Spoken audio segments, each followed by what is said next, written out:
morning, guys. It's Saturday morning here in Wellington. Beautiful day. I'm heading up to the Akawatara forest today.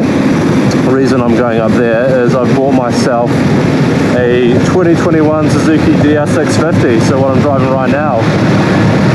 And it's the first bike I've owned, let alone ridden, in about 7 months. So I relocated to New Zealand back from the UK 7 months ago, and yeah, it feels so good to be riding again. And yeah, I'm heading up to the forest because there's a few trails up there, so I think everything from forest access roads through to some pretty extreme off-road stuff. So I won't be doing any of the extreme stuff today because I'm a bit of a rookie off-road. But yeah, I'm just going to let my thoughts on this bike, see how it goes on the road, off the road. And basically I bought this bike because usually I do a lot of tours on the bigger adventure bikes, so on the likes of a 850 GSA BMW or the Moto Guzzi V8 5TT. But basically I just want a bike that I can nip around on, so go around town, also do some little adventures, and also have a bit more maneuverability off-road, so I can hit a few more trails and have a bit more fun like that. I will be doing some tours later in the year where I'll likely borrow a bigger bike, but basically I just needed something that was quite affordable and stuff that I can do all these little trips on. And from my research, the DR650 seemed like a pretty good shout, so I'm just going to lend my thoughts to you guys today, and yeah, let's see how it goes.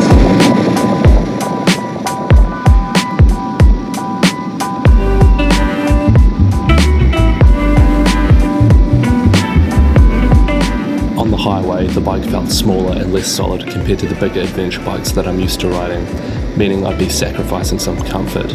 However, the bike is geared well. It's set on 110 kilometers an hour comfortably in fifth without revving its lungs out. Through the city and on winding open roads, the bike is nice and nimble and feels great to throw around.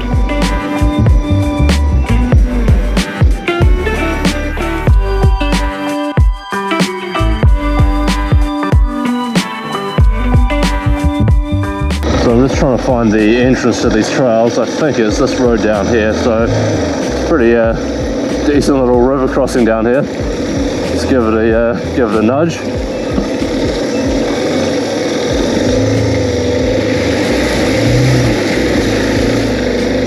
Woo! See what the goes with the signs up here. All right, so good to go. This trail gets straight into it pretty much, so let's go see how steep it is.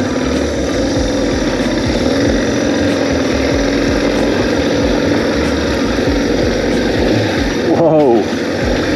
Watch out for those big loose rocks. Jeez, and this is just the access trail, so must be some pretty gnarly stuff in here. So apparently you can do a 2 or 3 hour loop around the forest here. I don't think I'll do that. I'm just going to basically follow my nose. Just get lost, see where I end up. I've got a map, so I can always find my way out, hopefully.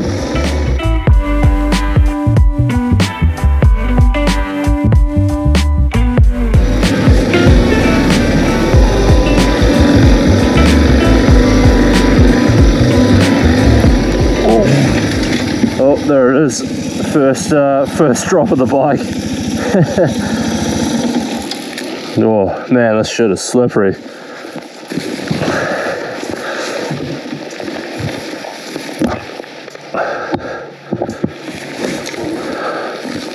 Shifted over there a bit.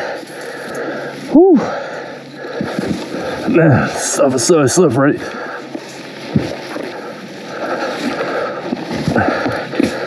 Right. Okay, should be able to get a bit more traction up this stuff.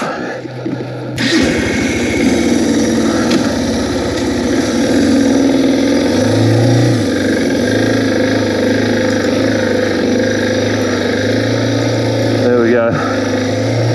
Oh, so greasy.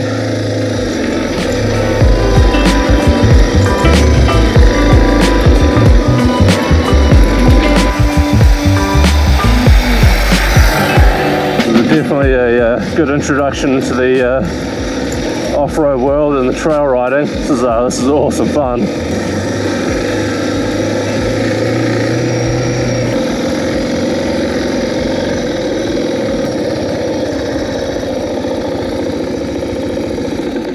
Man, this bike is so much fun off-road. I'm in the forest now. I've just been driving for about half an hour up through some of the trails. Some of the clay is really slippery on these trails, and I've dropped the bike twice, getting the back wheel a bit loose on that stuff, so just have to be a bit careful there. But so far, it's really good. It's really good having these knobbly tires. The bike is still fairly heavy compared to something a bit smaller like a 400, but it's still pretty maneuverable, and yeah, I'm not having too much trouble. It's pretty comfortable on all the loose gravel. In terms of on the highway when I was driving before, the bike feels definitely a lot smaller than some of the bigger touring bikes that I usually ride, but it's still fairly comfortable. It's got a nice ride height, it rides pretty tall. The seat seems comfy enough. I've heard the seats aren't very comfy on these, the standard ones, but I guess that's over a few hours. So yeah, if you're just driving a couple of hours, something like that, I can't really see it being a problem. There is quite a bit of road noise with the knobbly tires on the road, but because there's so much wind noise with the helmet, you don't even really notice it.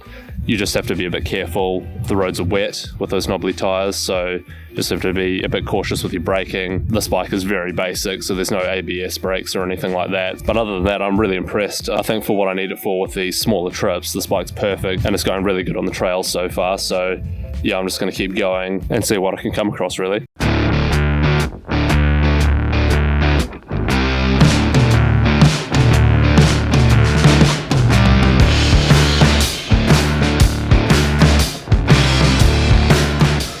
Alright, I've come up across a river crossing here. I just want to check how deep this is before I hit it, because it looks pretty deep. Oh, it's not too bad. I think if I stick a bit left and just go easy, it should be cool. Yeah, I think we should be sweet. Alright, let's hit this one nice and easy.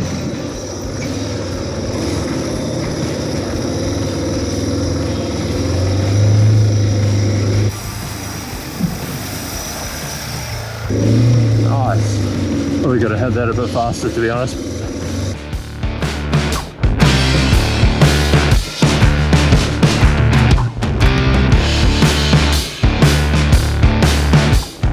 As I carried on through the forest, I began to understand why this bike is a popular choice for many riders. It's just super easy to ride. Having limited off-road experience, I felt like I was growing into the bike fairly quickly and had the confidence to push it a bit harder. The DR may not be fast, but it has plenty of power to offer on and off the road, making it a great all-rounder. Being both affordable and customizable, fitting a luggage system along with a comfier seat would make this bike into an excellent entry-level adventure bike.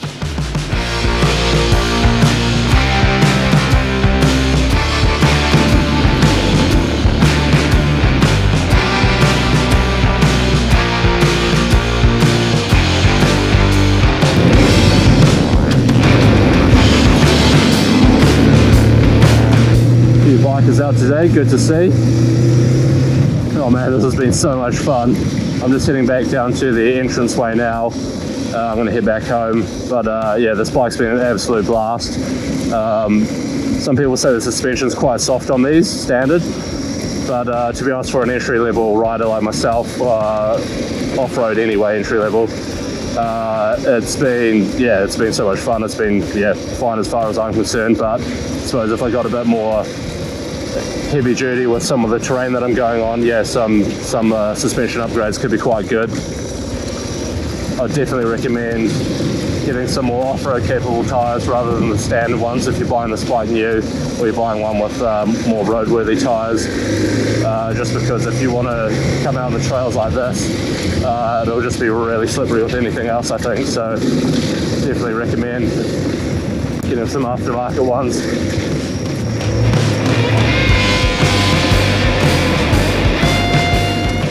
Even though the DR is more than capable for long distance touring, I would personally opt for a bigger adventure bike. However, it's still a solid mid-weight option for riders new to touring or those who pack light. I bought this bike to be used as a daily commuter and a reliable weekend warrior that can get me out into the backcountry.